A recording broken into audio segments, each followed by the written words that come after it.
Hey guys, welcome back to another video on my channel. Today we're going to be talking about the recent changes to item models, as Minecraft has completely revamped the back end of how items are rendered in inventories on the ground and things like that. And this system makes a lot more possible now without the use of mods. So now you can do a lot more custom things with data packs and resource packs. So some things that I have done is I've set up some examples. And why is that a diamond? Okay, that is probably something I've set up in the resource pack. So I've got some examples I'll show you, and then I'll also show you a page that you can look at if you do want more information about this. Now, these things I've set up are just examples. They don't do anything major. I've just done it so you can see what is possible.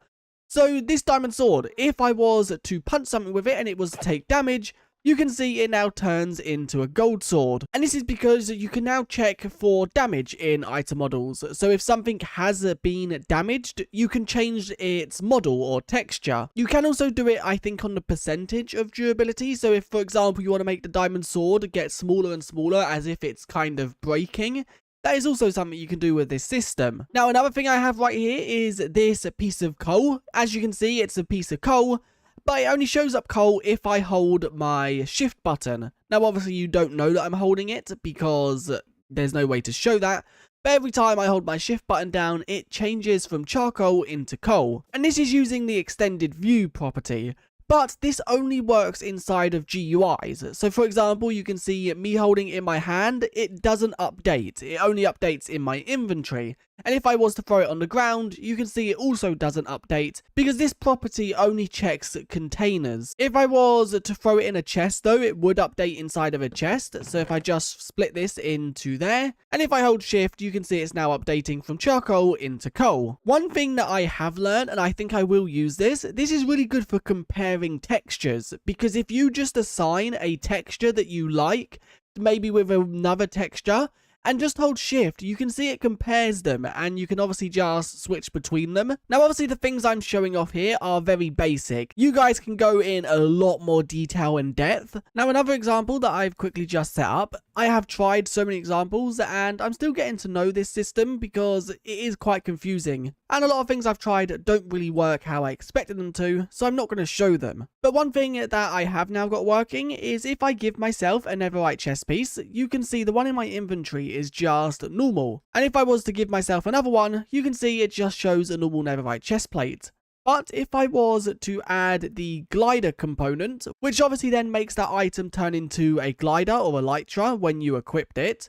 So if I was to do this, this chest piece will now turn into an elytra, which you can see it's still a netherite chest piece. It still gives me all the attributes of a elytra, but because it has that item component, it turns the item model into the elytra texture. And this opens up for so much because you can check if an item has any single one of these item components, and you can return true or false if it does or doesn't have it. So let's use the unbreakable, for example. That obviously makes any tool unbreakable, so if you're using a diamond sword, it doesn't use durability on use. You can check if a diamond sword has the unbreakable tag, and if it does, you can make the diamond sword look a lot better without the need of a custom item. Now, obviously, these item models are fairly new. Once 1.21.4 fully releases sometime later this year, then that'll be where people start messing with it and releasing really good stuff. Now, another example I did want to get working, I have now got it working, is the keybind, when a certain keybind is held down. So you can see when I'm not moving, this iron axe is a normal iron axe, and when I hold my left key, it turns into a diamond axe. Now, one thing to note, that this is client side. So for example, if I was to have another player standing right there, they would not see the diamond axe. They would see the iron axe unless they held their left key down. So you can see if I hold my key down, it turns to diamond. As soon as I let go, it turns back to iron. I think this is so cool.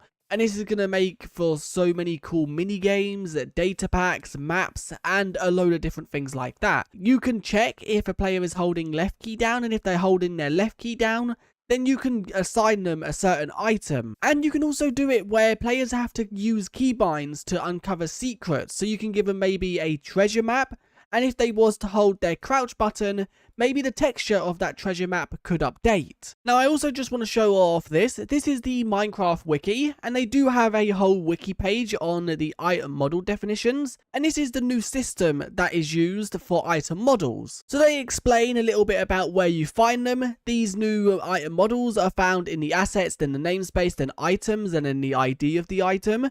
And then also it shows you everything that's possible with this system. So for example, you have the things right here. You have constant, dye, grass, firework, potion, map color, and then custom model data. And you can also see on the side here, they're split up into the different categories. So you got tint source types, you've then got the condition types, you've then got the property types, and then you have the range dispatch types. And then also the special ones here, which are just using things like block entities. So this website is definitely good if you want to experiment with things and have a look.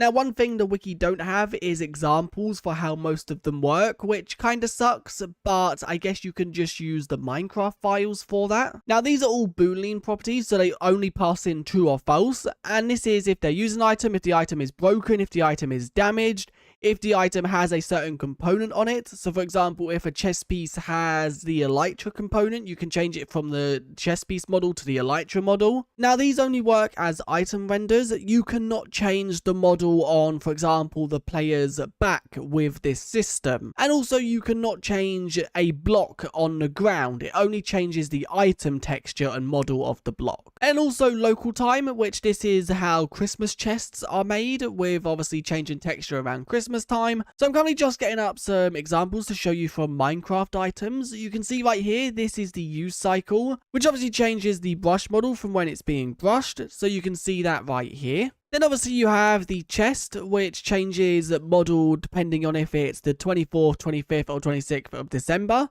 And I would show this one off because I think this is such a cool, unique feature.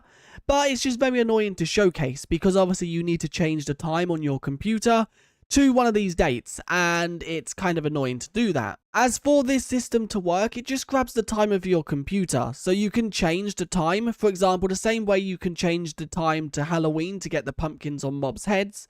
This does also work like that. Now I'm going to show you the JSON for this if you guys do want to do it yourselves. So this just has the condition because we are checking if it's true or false. It's on false, then it's an iron axe, and it's on true, it's a diamond axe, and it just checks for the property keybind down.